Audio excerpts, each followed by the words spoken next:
seancë e sotme do të lidhemi menjëherë me kolegun ton Anesti Baramema. Anesti, një seancë e shkurtër, një projekt rezolut shumë e rëndësishme. Bëhemi vendi i dytë pas Shteteve të Bashkuara të Amerikës që miratojmë të rezolut, por që pati debate që filluan në distancë që nga dita e djeshme mes opozitës dhe pozitës me të paret që bojkotuan. Po, Kuvendi i Shqipërisë me 79 vota pro dhe 1 abstenim miratoi këtë rezolut ku dënon organizatën revolucionare të Iranit e quhen si organizatë terroriste, po ashtu dhe Irani si shtet financiues të terrorizmit, por edhe këtë herë nuk ka kaluar pa debate politike. Që prej ditës së djeshme ka nisur një debat në distancë mes Partisë Demokratike dhe asaj socialiste, sa i takonte rendit të ditës për seancën e sotme. Në rendin e ditës, në njoftimin që është shpërndarë edhe për mediat nga Kuvendi i Shqipërisë që prej fundjavës së shkuar, në rendite nuk ka qenë miratimi i kësaj rezolute, por është vendosur vetëm ditën e sotme pas konferencës së kryetarëve që është zhvilluar në orën 9. Sipas Partisë Demokratike, seanca e sotme ishte vetëm për agjendë personale të kryeministit Edi Rama dhe ata nuk morën pjesë, duke treguar edhe detaje apo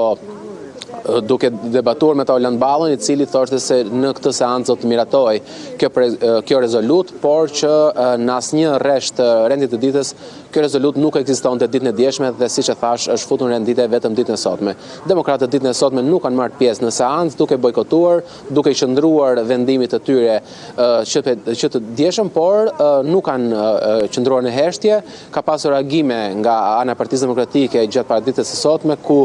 Sali Berisha ka shpërndarë në mediat sociale një deklaratë në emër të Partisë Demokratike ku edhe Partia Demokratike ka vendosur që të shpallë organizatën Gardën Revolucionare si organizatë terroriste dhe shtetin e Iranit si shtet që financon terrorizmin. Po ashtu, Partia Demokratike në deklaratën e saj që ka miratuar dënon sulmet që Irani ka bërë në gjirin persik dhe është në mbështetje të Shteteve Bashkuara të Amerikës në luftën që ka nisur në Iran, ku tashmë gjithçka po bëhet për lirimin e kanalit të Hormuzit. Qartë, le të flasim për një temë tjetër, Nesti, çfarë po ndodh me bashkimin e opozitës, në fakt një nismë e marrë nga një prej nismëtarëve të forumit për dialog politik. Sot ka pasur një mbledhje në mos gaboj pikërisht të këtij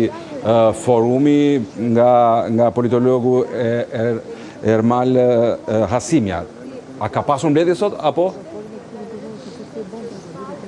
Ka qenë parashikuar që të kishte një mbledhje me të gjithë spektrin opozitar në nivel teknik, ku do të dilej me deklaratë përbashkët me një qëndrim të përbashkët sa i takon kodit zgjedhor. Por kjo mbledhje nuk është zhvilluar ditën e sotme dhe është shtyrë për një afat të dytë, ku do të njoftohemi në ditën e vijim nëse do të jetë gjatë kësaj jave apo në javën e ardhshme për shkak të mosmarrëveshje, mund të themi, brenda opozitës. Bashkimi i opozitës duket një mision i pamundur ende. Ermal Hasimja së bashku me anëtarët e tjerë të forumit për dialog politik kanë zhvilluar takime intensive që prej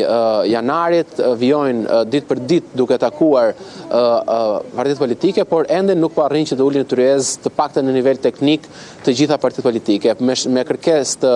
Shqipëria bëhet e Adriatik Lapajt, kjo tryezë të ditën e sotme është shtyrë për një ditë tjetër ku sipas Ermal Hasimës ka qenë Lapaj që ka kërkuar këtë shtyrje për shkak se nuk kanë qenë gati ende sa i takon qëndrimit për kodin zgjedhor. Kemi parë edhe në deklarata të ndryshme të partive politike që kanë divergjenca sa i takon kodit zgjedhor, por edhe për reformët territoriale, pavarësisht se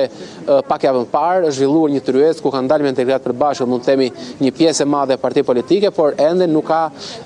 një ulje të gjithë spektrit opozitar për të dalë me një qëndrim zyrtar të përbashkët e më pas të ketë edhe një draft sa i takon kodit zgjedhor, por edhe reformës territoriale për të depozituar në kuvend nga Partia Demokratike në emër të gjithë spektrit opozitar, jo vetëm opozitës brenda parlamentit, por edhe opozitës jashtë parlamentit dhe shoqërisë civile.